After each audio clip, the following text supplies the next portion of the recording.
നിങ്ങൾക്കെല്ലാവർക്കും സമാധാനമുണ്ടായിരിക്കട്ടെ. അവിടുത്തെ ആത്മാവിലൂടെ ദൈവമായ കർത്താവ് ഞങ്ങളെ യോഗ്യരാക്കി തീർക്കുമാറാകട്ടെ.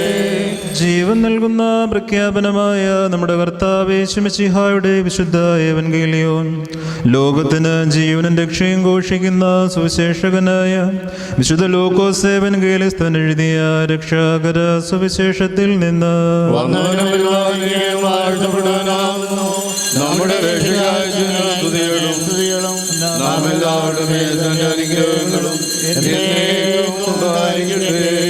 പരിശുദ്ധ കന്യകമറിയാമിൽ നിന്ന് ശരീരം ധരിച്ച ദൈവത്തിൻ്റെ ജീവനുള്ള വചനവും നമ്മുടെ കർത്താവും നമ്മുടെ ദൈവവും നമ്മുടെ രക്ഷിതാവുമാകുന്ന യേശു മിശിഹാ തമ്പുരാന്റെ മനുഷ്യാവതാര വ്യാപാര നാളുകളിൽ ഇവ ഇപ്രകാരം